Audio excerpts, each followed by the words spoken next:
I have an item hoarding problem.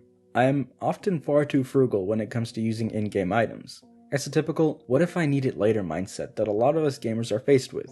If there is a point in any given game where I think an item could come in handy later on, then I simply choose to avoid using it at any cost, even if that means death and having to restart from my last save. In some cases, I'll even go as far as to intentionally load my previous save if I accidentally used a health item or used up a bit too much of my ammo, even though there is likely more of it right in the next area. And while over the years, I think I've gotten better with not doing it as much, it's still quite an issue. Part of me thinks that maybe I'm conditioned to feel this way, as I'm always left feeling uncertain as to whether or not the next area has an abundant supply of new items just because a boss may show up. But if that's the case, and a boss does show up, isn't that what I've been saving whatever it is in my inventory for anyway? Yes, but I continue to think, okay, but if there's an even harder boss later on, and I'm wasting it all on this one, then what? And the cycle continues.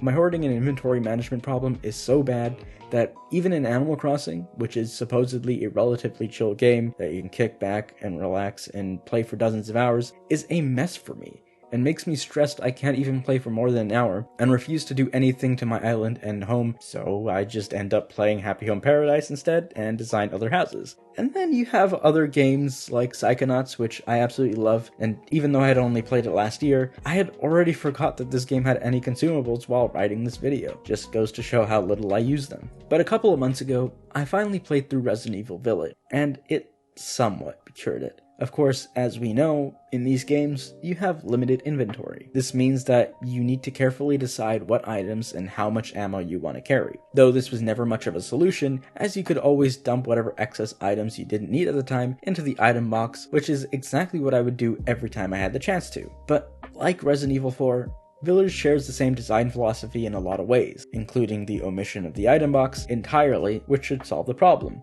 And it does, for the most part. Except, I think I am somewhat of a mega hoarder, so even by the end of the game, I found myself still hoarding away at items I had in my inventory, thinking I would need every bit of ammo I had available for the final boss. Spoiler alert, I didn't. I might have been correct to assume that I'd use up all my ammo in my handgun, and maybe a couple of other weapons, but I certainly did not have to use it all. Perhaps if I had played in Hardcore or Village of Shadows, then yeah, I would definitely need them. But also in these modes, I believe you're granted even fewer items. Difficulty is an issue that causes this problem as well. You never quite know what level of difficulty is going to be right for you, and to what degree they will provide more or less pickups, so it makes it difficult to quell this hoarding problem, especially when you are unable to change the difficulty slider later on, or as you please. It becomes far more daunting for me to try harder modes, as I am unsure how I will find the difficulty, and rather not limit myself to two options, trudging through it, aka get good, or restarting from the beginning on a lower difficulty.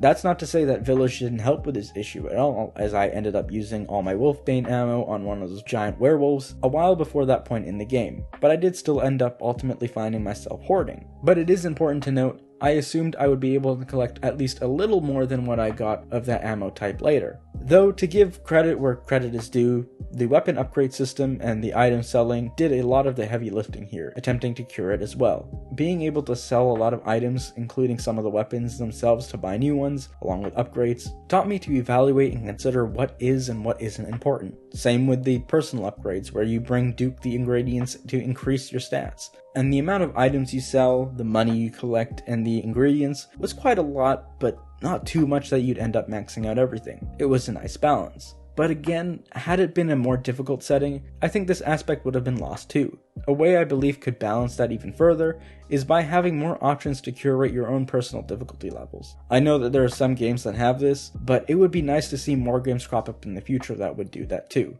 And side tangent relating back to inventory management, sure, you could decrease inventory space by merging items together, but the idea of crafting leads to actually more hoarding. Now, crafting can be great, especially if you're low on something mid-enemy encounter, but it also encourages more hoarding because now you as the player, you've got to decide what items not only to use out on the field, but which ones you should be crafting and combining, making you then also become quite frugal with that too. Like, should I combine these two herbs together and use them when I've taken more damage, or just use one of them separately now? should I use these parts for this thing, or should I save them and use them for another thing? There are certain other ways that games try to incentivize using items, like games that have items like food that expire and need to be consumed to sustain all different health meters. In roguelikes, since it's usually a continuous cycle of gaining and losing your items, it actually encourages you to use them whenever you can, especially when a higher difficulty is involved. But there are games that do away with this entirely. Ratchet and Clank handles upgrades a lot like how Village does, except when you burn through your ammo, it doesn't seem to matter as much because you always feel like in constant progression with your weapon upgrades, and it actually encourages you to switch between your weapon and gadget types more often, a lot like Doom. Now, of course, Village sort of does this, except it is a survival horror game, so you wouldn't gun down as many enemies in the same way you would with the other two. You'd feel more wary about using it. Dying Light and Breath of the Wild do similar things too. They also have weapon upgrades, but also both have durability levels to them, encouraging the player to cycle through them. In these games, weapons are seen as plentiful yet disposable. And while on the topic for Breath of the Wild, they do a better job with some of their other items too, like food. It helps you decide how to prioritize which dishes to use at any given moment. But even that isn't completely perfect, because I always have the thought, what if I need hearty fried wild greens later? So, in the end, how do you solve this problem?